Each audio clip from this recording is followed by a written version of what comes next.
Olá, pessoal. Nesta videoaula,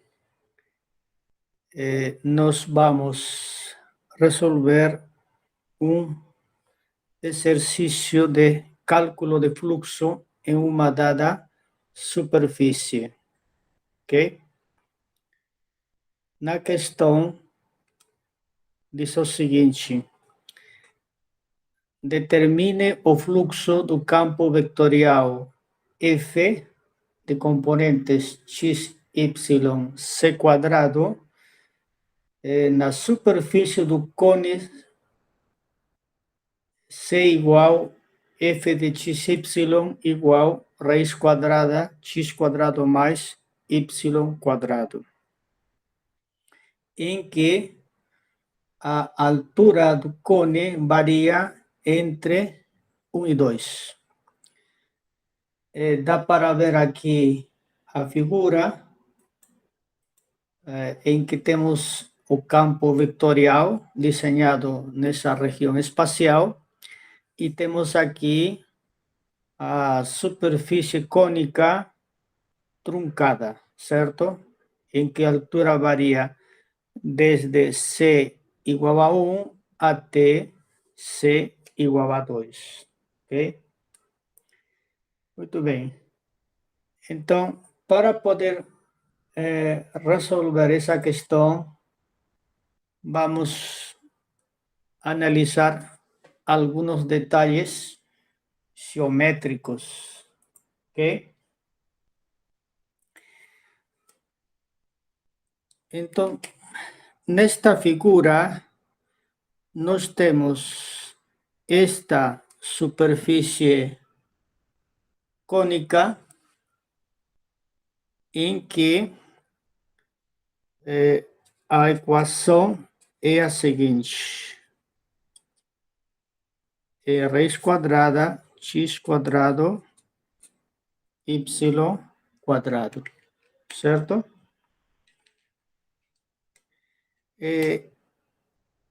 Essa coordenada C desta superfície cônica varia desde esse limite inferior localizado na altura 1 até o limite superior na altura 2. Isto é, a coordenada C varia entre 0 e 1, certo?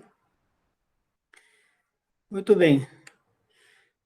O campo vetorial tem a seguinte definição: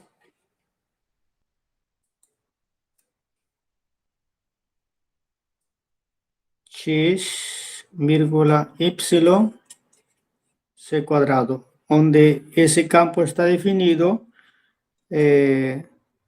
para todo x, y no espaço R3, ok? Muito bem. Então, como devemos calcular o fluxo do campo F nesta superfície cônica, ok? Muito bem. Por definição, o fluxo se calcula assim: é uma integral dupla calculada na superfície cônica do produto escalar F vezes vector unitário normal a essa superfície em um ponto arbitrário vezes elemento de área, ok? N, como eu falei, é um vector unitário, ok? Ortogonal a S, certo? Beleza. Note que esse vector normal é uma função, isto é, ele varia ponto a ponto. Isto é, por exemplo, aqui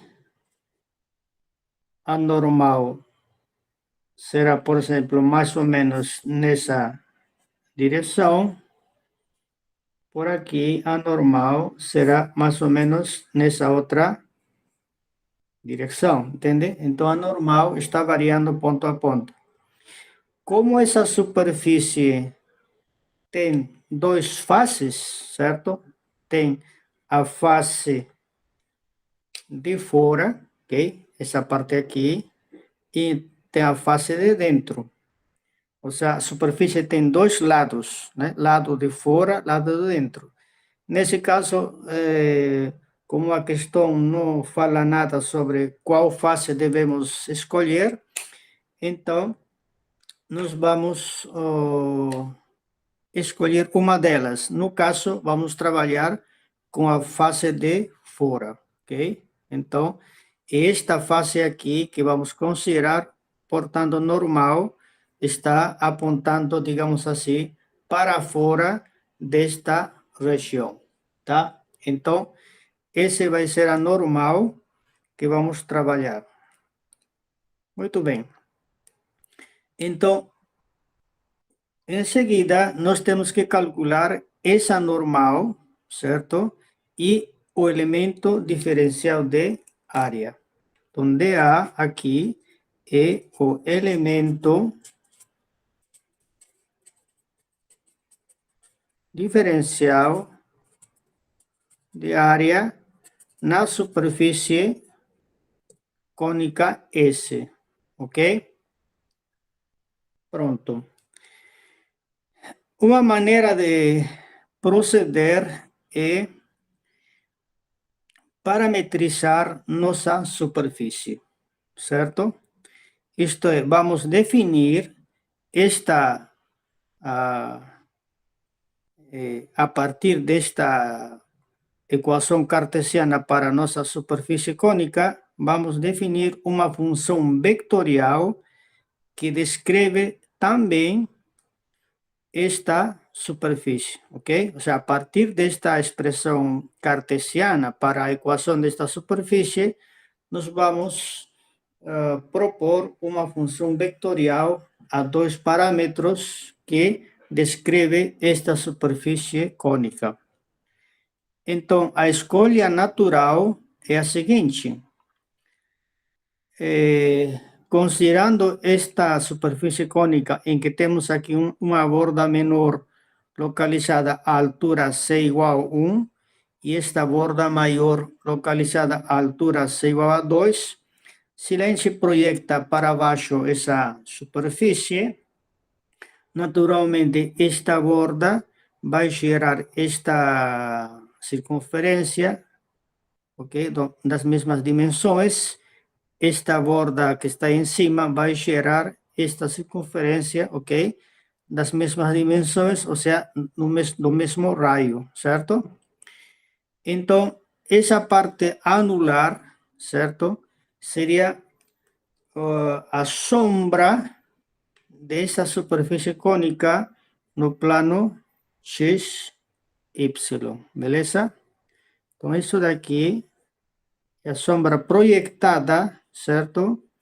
Desta superfície cônica no plano x, y. Então, a ideia é que para um ponto arbitrário dessa sombra de coordenadas x, y, nós vamos levantar uma altura até tocar a superfície cônica. Então, o ponto P vai ter coordenadas x, y, c. E essas três coordenadas obedecem naturalmente à equação da superfície em coordenadas cartesianas, ok?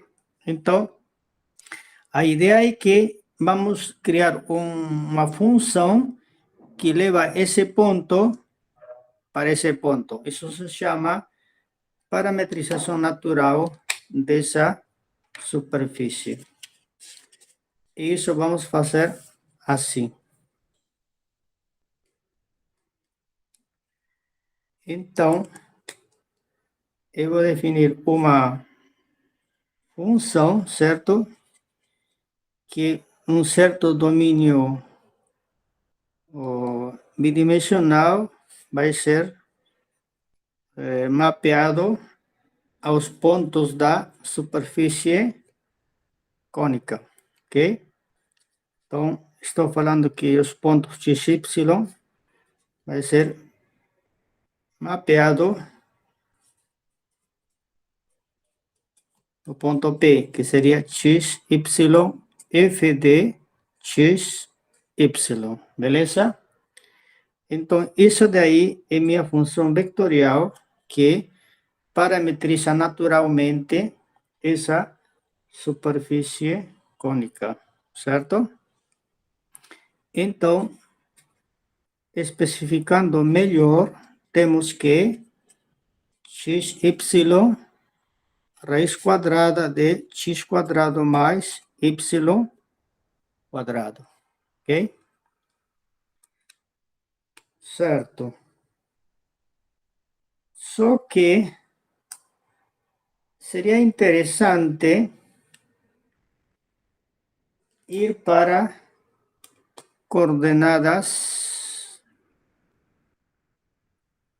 polares, ok? Porque como x, y mora nessa região anular, certo? Aqui dá para ver, ela tem simetria circular, então é fácil de escrever em coordenadas polares. Portanto, nós podemos fazer esta troca x igual r cosseno de θ, y igual r seno de θ, certo? Em que r vai variar de um certo valor até um certo valor, ok? Se vocês olham esta figura, o que podemos observar? Que a distância da origem de coordenadas até esse ponto P arbitrário, essa distância R minúsculo vai variar de um valor mínimo nesta borda até um valor máximo nesta borda. E o valor mínimo tem a ver justamente com o raio desta circunferência, ok? E o raio máximo tem a ver com esta circunferência. Isto é, o raio desta circunferência localizada a esta altura define o raio máximo nesta região anular. E o raio desta borda inferior vai definir o raio interior dessa região anular, ok? Então, significa que nossa função vetorial, na hora de passar para coordenadas polares, precisamos encontrar esses dois raios. E, naturalmente, o ângulo θ pode dar a volta completa, então, nós podemos colocar que varia de 0 a 2π, ok? Então, significa de que a função vetorial podemos colocar dependendo de r e θ, onde x vai ser trocado por isso, y vai ser trocado por isso, ok? Estou jogando isso nessa expressão. E, evidentemente, se você jogar isso nesta expressão, faz a operação, toma a raiz quadrada, simplesmente vai dar r, ok? Então, temos já construído essa função vetorial. Só falta definir esse domínio retangular para essa função vetorial que depende de r e θ, certo? Então, temos que encontrar esses dois raios. Para isso, vamos voltar a prestar atenção à nossa superfície. Tudo bem? Ok.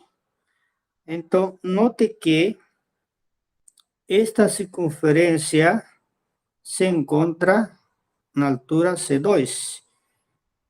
E nós sabemos de que a superfície cônica tem a seguinte equação cartesiana: C igual a raiz quadrada x quadrado mais y quadrado, certo? Essa é a expressão cartesiana da nossa superfície cônica.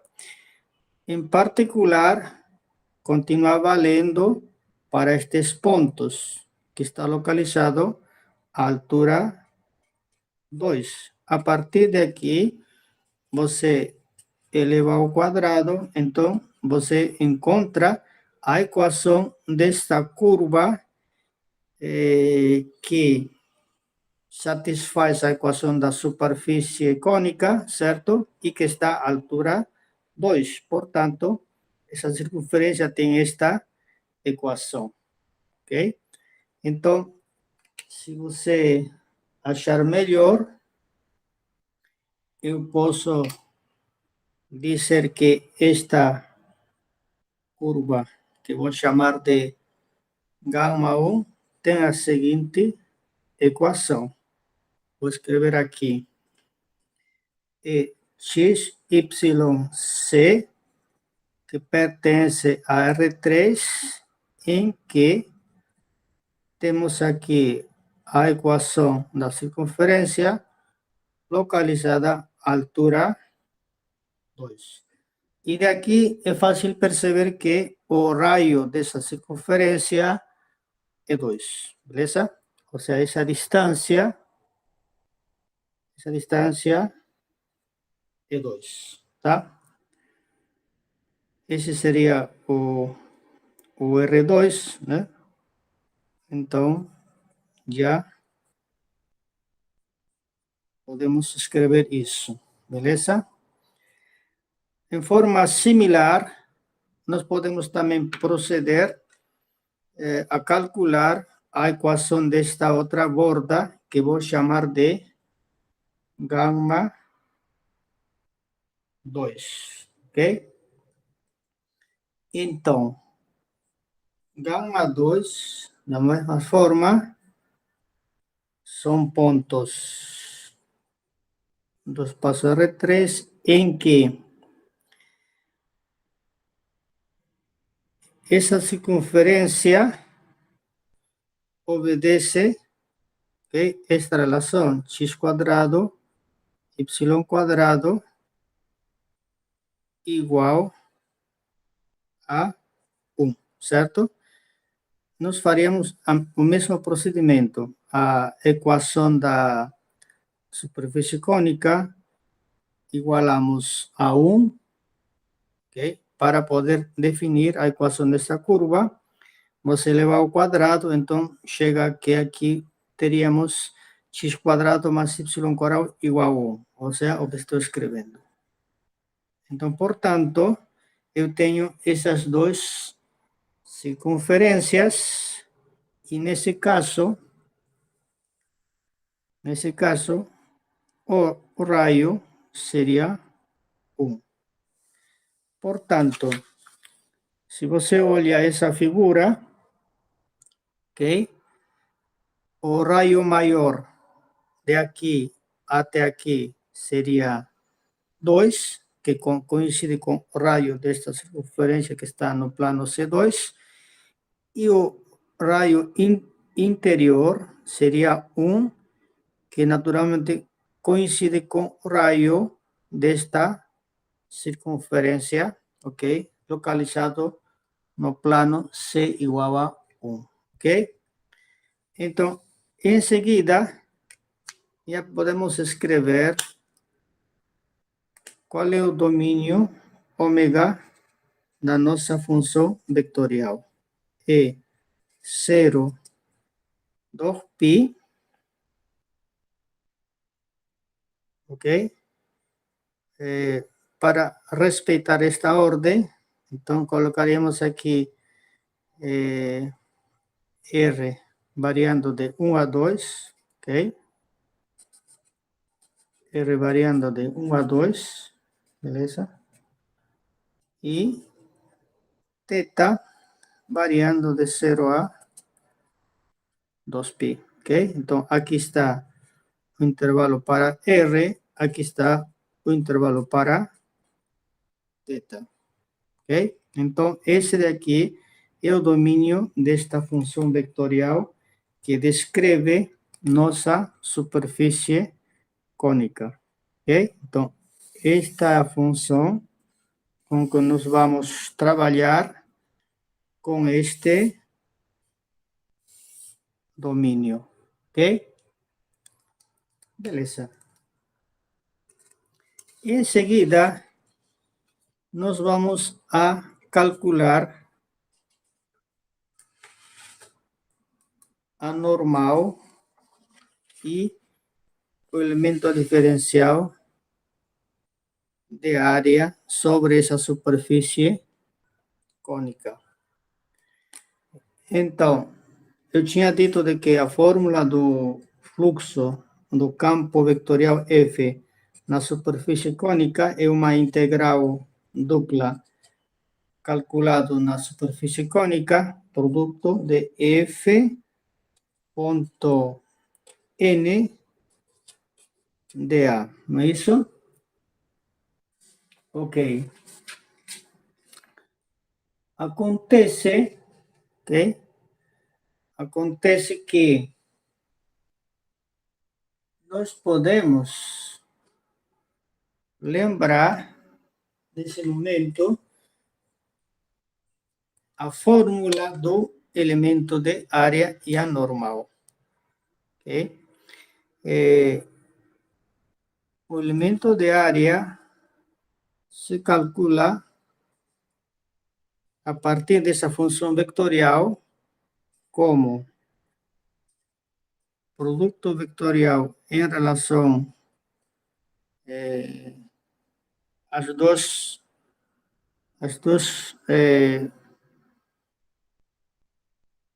parâmetros da nossa função vetorial, certo? Você faz derivada parcial em θ, derivada parcial em R, calcula produto vetorial, toma módulo, ok? Esta é a fórmula do elemento de área, certo? Por outro lado, a normal também tem uma fórmula, já que, só para ubicar vocês sobre o que estou falando, se você tem aqui uma curva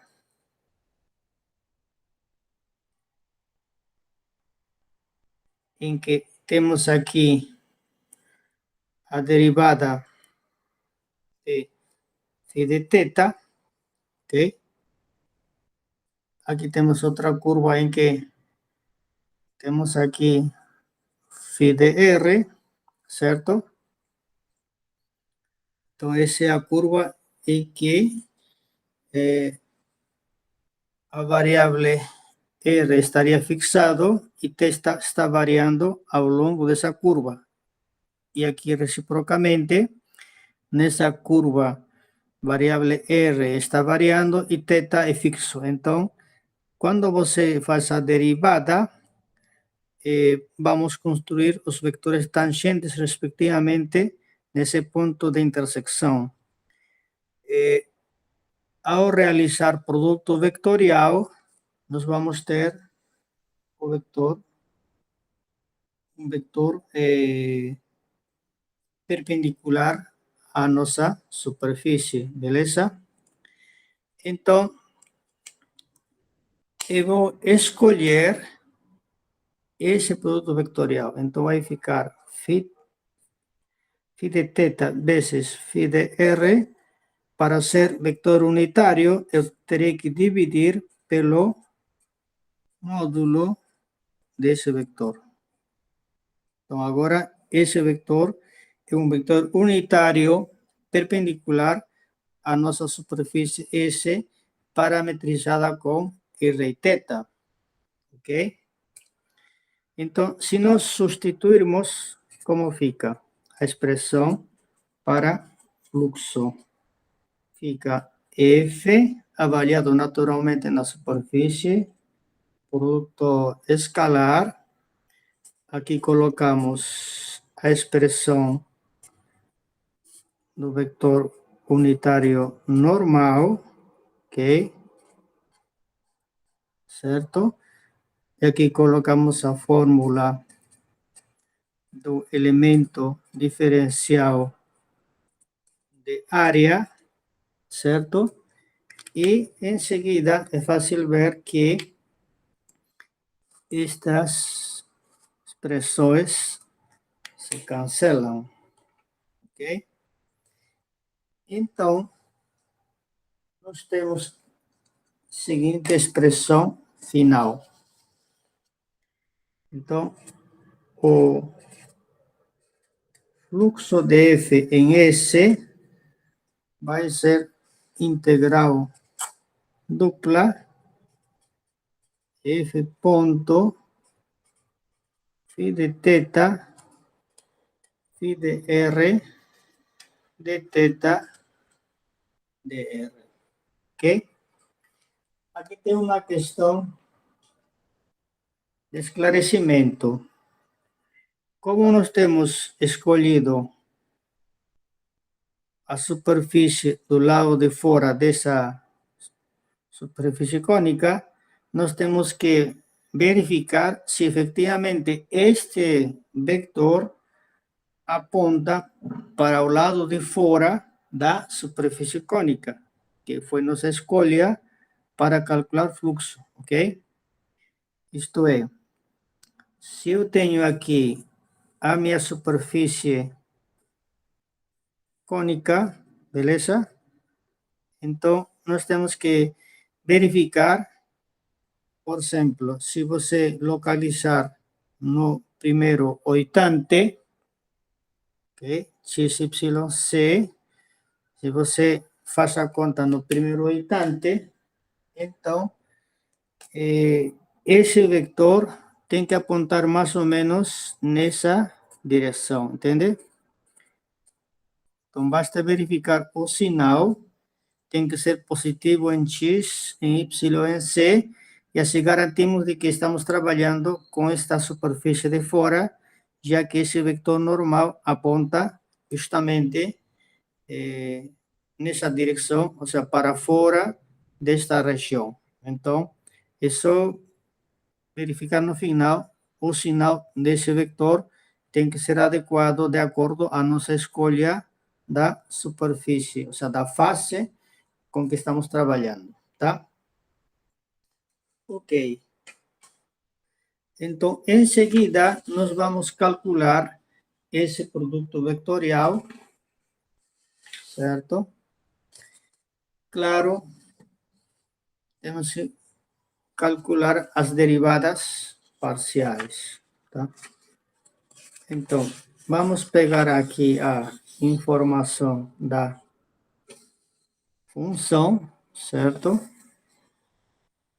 Vou colocar aqui para você poder observar, tá?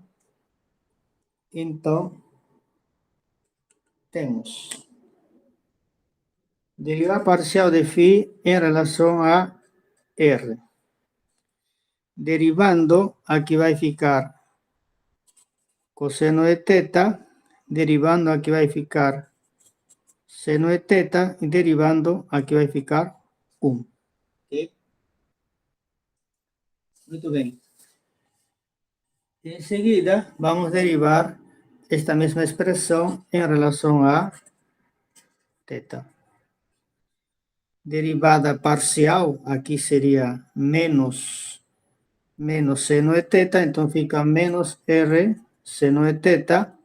Derivada parcial em relação a teta seria R cosseno de teta. E finalmente, derivada parcial desta expressão em relação a teta seria 0. Okay? Em seguida, nós precisamos calcular produto vectorial que se define como determinante y JK, ¿cierto? Aquí colocamos los componentes de phi de teta, que sería menos R seno de teta, R coseno de teta y 0. ¿Ok? Y aquí colocamos los componentes de este segundo vector, que sería coseno de teta, seno de teta y 1. ¿Cierto? Aplicando o método de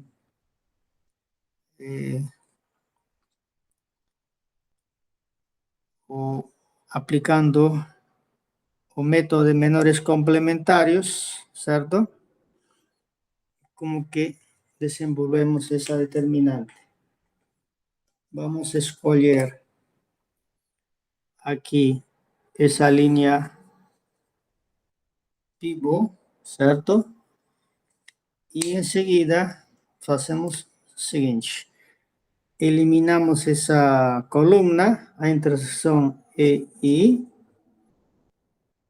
acompañado con más 1, y enseguida que determinante de esa parte, ¿ok? Eu vou colocar aqui R coseno de teta 0, seno de teta 1, dessa expressão.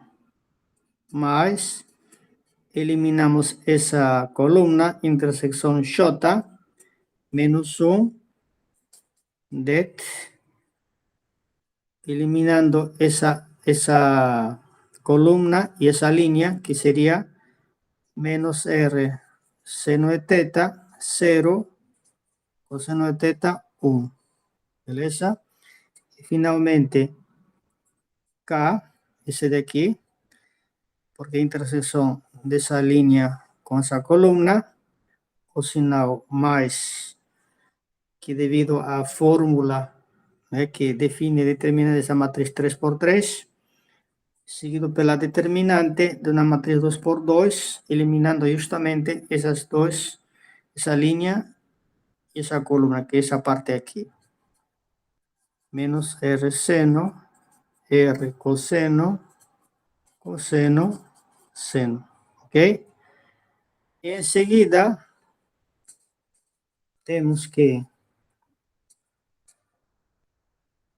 ese producto vectorial fica I, esa determinante R coseno simple, esa determinante menos R seno, ¿ok? Y finalmente, ¿cuánto da esa determinante? Sería menos R seno cuadrado, menos R coseno cuadrado, factorando y juntando, fica simplemente menos R, ¿ok? Entonces, phi de teta veces phi de R fica R coseno de teta, R seno de teta y menos R, ¿ok? Isso aí vai ser, tá? Ok. Dá para ver que quando estamos no primeiro instante, teta positivo, R positivo, então vai ser positivo, positivo, isso será negativo. Isso tem sentido porque como o cone está inclinado, certo? Então a terceira componente é mais ou menos que para baixo, ou seja, esse daqui realmente aponta para o lado de fora da superfície cônica, certo? Isto é, essa figura é um pouquinho mais para baixo, beleza? Tá? Porque componente X positiva, componente Y positiva, mais a terceira componente é mais ou menos para baixo, de acordo a esse resultado. Então, de qualquer maneira, essa proposta e adequada a nossos requerimentos, tudo bem? Pronto, então agora sim, voltando aqui a fórmula do fluxo, ok?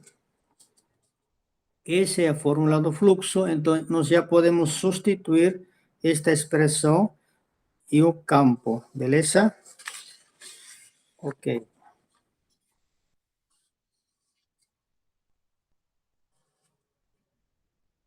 pronto.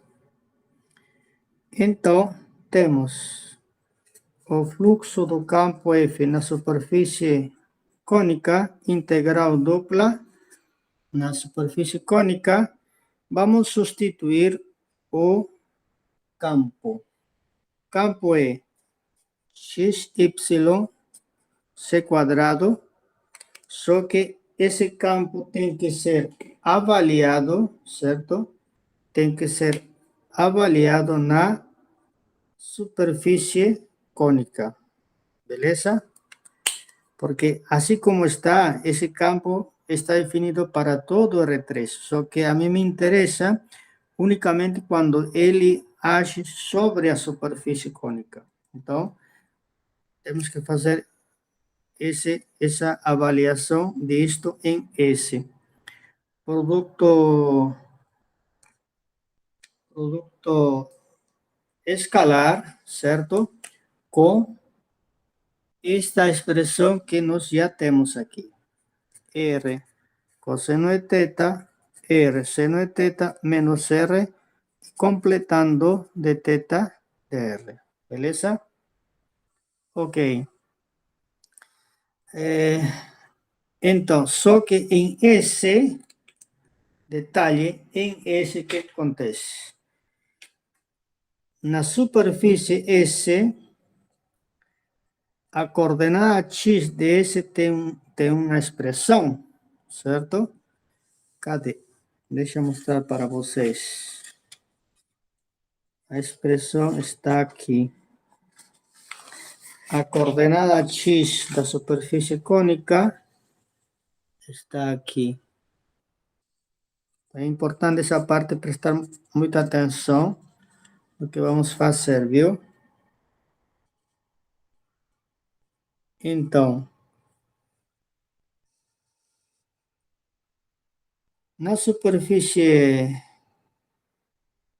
cônica, a coordenada x da superfície tem esse valor, ou seja, x igual r cosseno de teta. A coordenada y da superfície cônica é r seno de teta. E finalmente a coordenada c da superfície cônica é r, certo? Então, essas expressões para os pontos da superfície cônica temos que jogar a definição do campo. Esse é o ponto, tá? Então, em seguida, que temos? Agora vamos trabalhar nessa integral, ok?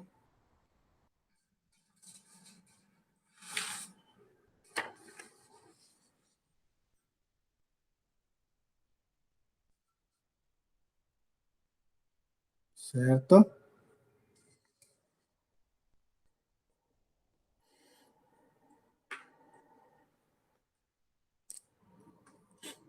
Então, o fluxo do campo F na superfície cônica é uma integral dupla na superfície cônica do que x é r cosseno de teta, y r seno de teta, e c igual a r, que tem que substituir aqui, então vai ficar r quadrado. Ponto r cosseno de teta, r seno de teta menos r, e completamos.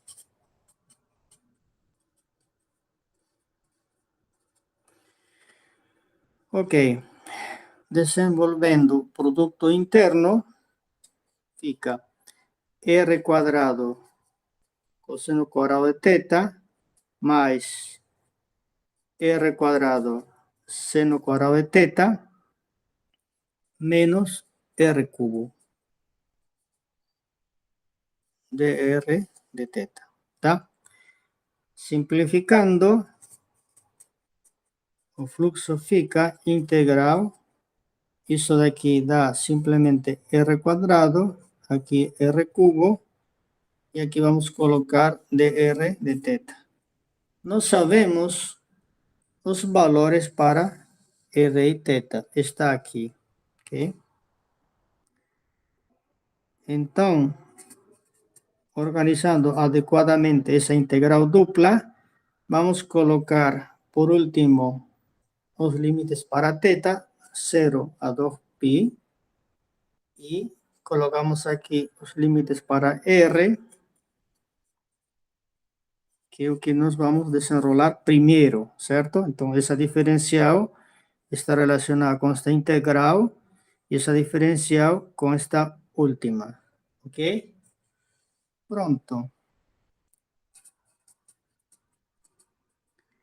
Como essa função só depende de r, não depende de teta, então dizemos que essa função é separável trivialmente. Então, essa integral também posso colocar assim. Posso separar assim porque os limites de integração são numéricos e essa função não depende de teta, beleza? Então, assim, isso daqui dá teta, avaliando nos limites da integração, dá 2π, ok? Essa integral é imediata, seria r cubo dividido por 3, menos, aqui seria r quarta dividido por 4, avaliando de 1 a 2, ok? Então, essa conta é simples de fazer, tá? Vou colocar resposta diretamente, que vai ser isso daqui. Sai menos 17π dividido por 6, beleza? Então, esse é o fluxo desse campo F sobre a superfície cônica, ok? Eu quero fazer um comentário final.